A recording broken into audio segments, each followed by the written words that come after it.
Ngiyakhumbula ukuthi siqale ekuqaleni sakhuluma ngoJesu, evutha amehlo ngithi enenwele ezimhlophe, inyawo zakhe ziyibronze, kungathithi zimi phezu komlilo, ephakathi kwamabandla ayisikhombisa, abefundisi bakhe behlezi esandleni sakhe.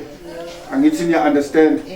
Saseseqake uchapter 2 no chapter 3, because chapter 2 and chapter 3 usitshengisa ukuthi amabandla azoba semhlabeni azophila kanjani. Okay, ibandla lokugcina ileli laseLaodicea, right? Angisho ukuthi alandelana ngaleyo ndlela ngempela, ngoba wathini emabandleni siphila ezikhathini ezihlukene. Khona abasaselele emuva abasayikhonzela izinto zabo, khona sebelapha phambili asebelahle bonke uThixo bakhonza uJesu kuphela. Abanye basalibele kwi-prosperity gospel, bafundisana leyo nto nje ukuthi yenza kanje, nabanye besenza into ezihlukene sokuhlangana.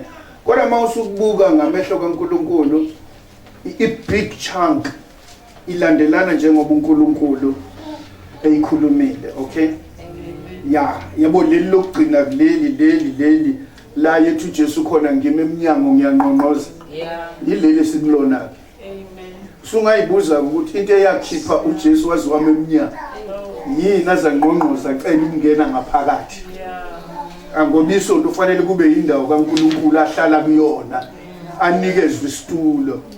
Into eyenza ukuthi ngisaba ukuba nesitulo esikhulu, ngiyakhumbula kusafika izitulo ezinkulu, as wrong izona ngokwazi, kodwa ngasaba i-influence somusa uhlezi kusona. Abanye behlezi ezitulweni ezincane ezingaka, uthi mawusuhlezi you sit like a king. Ama subjects akho onke lawa, it has an influence engqondweni yakho, iyakukhipha ekuthobeni ikubeke phezulu, right yabo? There is one thing which is ayisho ukuthi asogezana, akasho ukuthi anogezana, wathi anokwenza njengoba ngenzile. Manje bazalona ngibazi, ngiya-understand abanye bayasaba ukugezwa inyawo ngoba becabanga ukuthi amanzi sengiwathakathile, ngizonele nganigeza inyawo ningenwe imimoya, ningithande sengathi nguJesu uqobo. Angithi sezihambazana. But that thing was meant ukuthi mangingigeza inyawo ingehlise mina. You understand? Ukuthi akumina ofanele agezwe inyawo, imina ofanele ageze inyawo. Uthi Jesu, I did not come to be served, kodwa I came to serve. Angithi sezwana bazalwane, imina Jesu engizokhonza nina. So manje liyaphendukezelwa izwi kulezi ikhathi. Angithi sezwana bazalwane.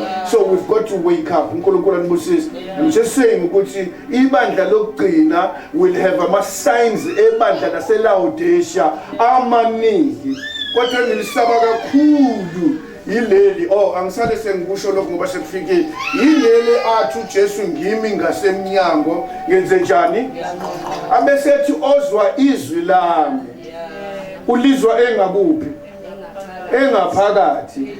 Kusho ukuthi usuhlezi ngaphakathi uJesu kanjani? Akasekho. Uthi uJesu uma ulizwa ngizokwenza njani? Ngizongena, awunkosi, ngihlale kanye nobani? That is why ke kukhona abantu abahlezi noJesu esontweni, khona abantu abangahlezi noJesu esontweni ngoba manje useyikhethela ukuthi akangahlali ebandleni, ahlale kulabo abamemukelayo. Jesus. Amen.